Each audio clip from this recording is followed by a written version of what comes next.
Hey guys, update time, update time, update time. I want to give you an update of kind of where we're at with a few pieces of technology here in the tech booth.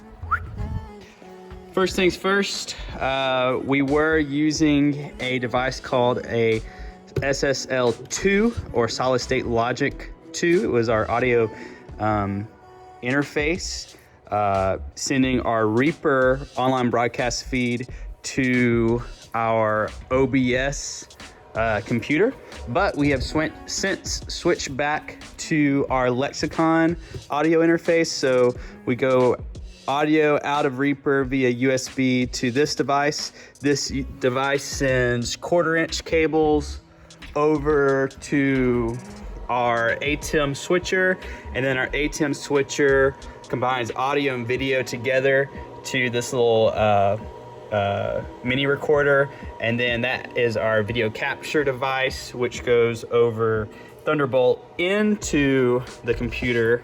And if I open up OBS, now you'll see that our audio and video, this ATEM feed scene, whenever you transition to that, your audio is going to be right here. Okay, and as a reminder, our goal is to get audio at the -9 mark. You see -10 right above my finger. -9 is right where it turns red. We want to average right in that little area. We don't want to be clipping up here in the red constantly, but a little bit of red's okay, but we want to average right there. Let's talk cameras.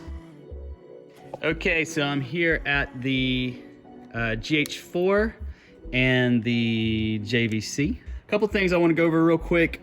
We are back to using a 1/60th shutter speed.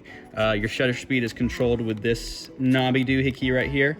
On our GH4s, we're running 1/60th, and it's important that we're also running 1/60th on our JVC. The JVC, you can check that by hitting this middle button here. Let me see. It actually will toggle it on or off. We want it on. If you go up and down using this little pad, it will actually change it, but we want it at 1/60th, okay?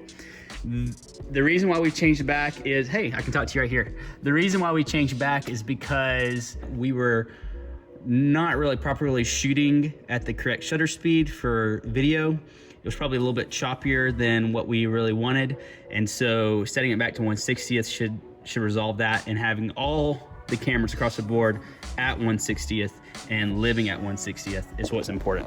That's what's important. I could just turn around the camera and you could talk to me this way.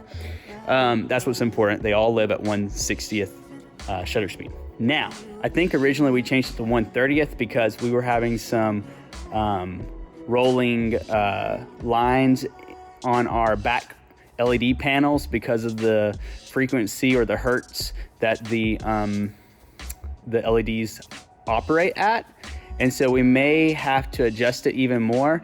I think instead of going back to 1/30th, we might go up from 1/60th, unfortunately.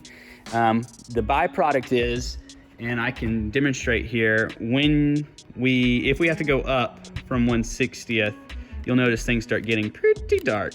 So that brings up another point. We used to be able to run our ISO, which remember I'm toggling off and on right here. We used to be able to run our ISO pretty low when we were running a 1/30th shutter, but now we changed it to 1/60th. You'll see that we have to probably even go above 400, maybe into 500, 640. And I don't think we'll have to go to 800, but what we don't want to do is go over 800 because then things get kind of ugly looking on the camera. So just keep that in mind. You can start at 400 and adjust from there. And that should do us well. Thanks guys. Questions, let me know.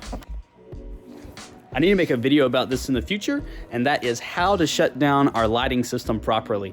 But until I'm able to make that, I have created this little document that will kind of live over by the lighting computer, and it explains the steps that you need to go through. There's 6 steps. Step number 1 has a hole punch to it, but there's 6 steps, and they're important that they are done in order. If they're done out of order, I wouldn't say bad things happen, but inconvenient things happen. Thanks for watching. I really appreciate you sticking around to the end of this video. I want to remind you that we are here as a tech team because we're trying to get the message of the gospel to every heart, because it is truly the one hope for everyone, okay? Love you guys. Let me know if you have questions. You're doing an amazing job. Thank you for everything you do on our team, and I'll see you later.